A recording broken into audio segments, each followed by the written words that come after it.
Good morning everyone. So today we will going to start a new chapter, that is water system plumbing in building.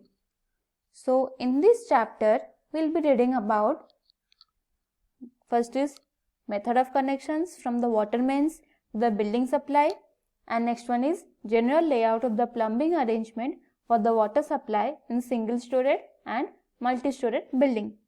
So here we will first read about water supply distribution method.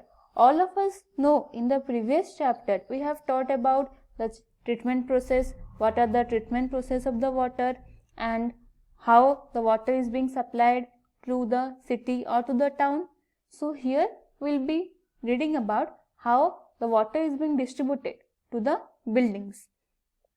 So after the cleaning process, the water supply system will go through the main pipeline system that consists of several major pipelines. The main pipeline system connects the storage pool or the pumping station to the communication pipe that will supply the water to the building. Next, the piping system varies from one area to another depending upon the size and the characteristics of the area. Among the factors that affect the main piping system are, first is physical conditions of the soil, the number and types of users, the ability of the water supply during the peak demand, and last one is water loss in the terms of friction.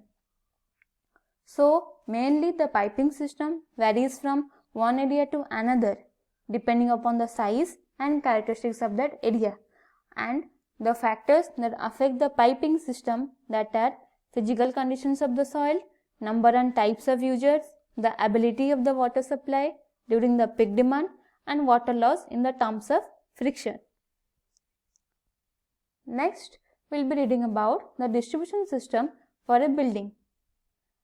At this level, the water is conveyed from the street mains to the individual building and then to the taps and other fixtures.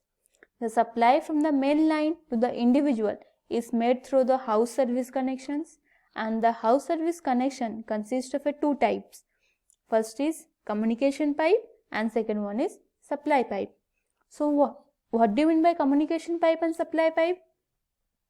So communication pipe means the pipe which runs from the street mains or the municipal distribution or the service mains to the boundary of the premises, that is known as communication pipe. So supply pipe means what? The pipe which runs inside the premises is called as supply pipe or consumer's pipe. So these are the two house service connections. First is communication pipe, next one is supply pipe. Communication pipe means it runs from the street mains to the boundary of the premises. Supply pipe means the pipe which runs inside the premises, that is known as supply pipe or it is known as consumer's pipe. Next, you can see here the water connections between the municipal street water mains to the building premises. You can see here this is the section part and this is the plan. And you can see this is the municipal street water main. This is the goose neck pipe that is made up of a lead, and this is the wiped joint, and here you can see this is of the wiped joint. This too is about 75 centimeter, and this is the service pipe, this is the stopcock, and this is the boundary wall of the houses, and after that the domestic water meter, and then it is supplied to the building. So it is a section part and it is the elevation part. Okay, it is a plan part. So these are the water connections from the street mains to the boundary of the wall premises. After that it has been supplied to the each buildings or each houses. Okay, so this is the water connections. So next is, here I have discussed all about this. This is the wipe joint, gooseneck pipe. One by one we will be discussing in the next slide. So in the house water connections, here you can see this is I have discussed in the previous, that is ferrule, gooseneck, service pipe, stopcock, water meter. So we will be reading all of this one by one. So what do you mean by ferrule? It is a right angle sleeve made of brass and gunmetal, and the size is 10 to 50 millimeter diameter. You can see the images of this ferrule here. Okay, so it is the right angle sleeve made of brass and gunmetal, and the size is about 10 to 50 millimeter diameter. Okay, this is known as ferrule. And what do you mean by gooseneck? You can see the images of this gooseneck here. This is a small curved pipe that is made of a flexible material, and the length is about 75 millimeter, and it forms flexible connections between the water main and the service pipe. So this is the image of gooseneck. Next is service pipe. All of us know what do you mean by service pipe. It is made up of galvanized iron pipe of size less than 50 millimeter diameter, and it is laid in the underground, and it is connected to the main through ferrule and gooseneck. The service pipe is connected to the main through ferrule and the gooseneck. Next one is stopcock. What do you mean by stopcock? You can see the images of here. This is the images of stopcock. So stopcock means it is screwed down type valve which is used for stopping and opening of the water supply, and it is generally provided before the water enters the water meter, and it also provided inside the building.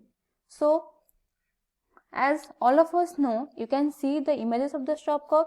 It is a screwed type. This you can see it is a screwed type, and it is used for the stopping or opening of the water supply, and generally it is provided before the water enters the water meter, and this stopcock is mainly provided inside all the buildings. Next one is water meter. So what do you mean by water meter? In the previous chapter,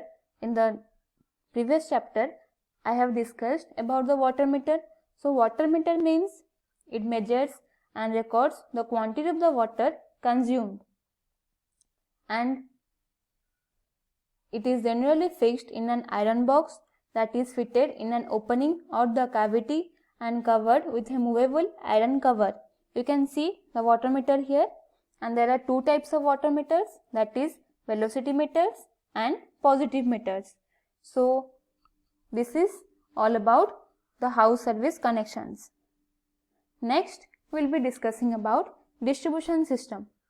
So for the plumbing purposes, the term multi-storied is applied to the buildings that are too tall is to be supplied throughout by the normal pressure in the public water mains, and the water main supply pressures of 8 to 12 meters, that is 25 to 40 feet, can supply a typical two-storied building, but higher buildings may need pressure booster systems.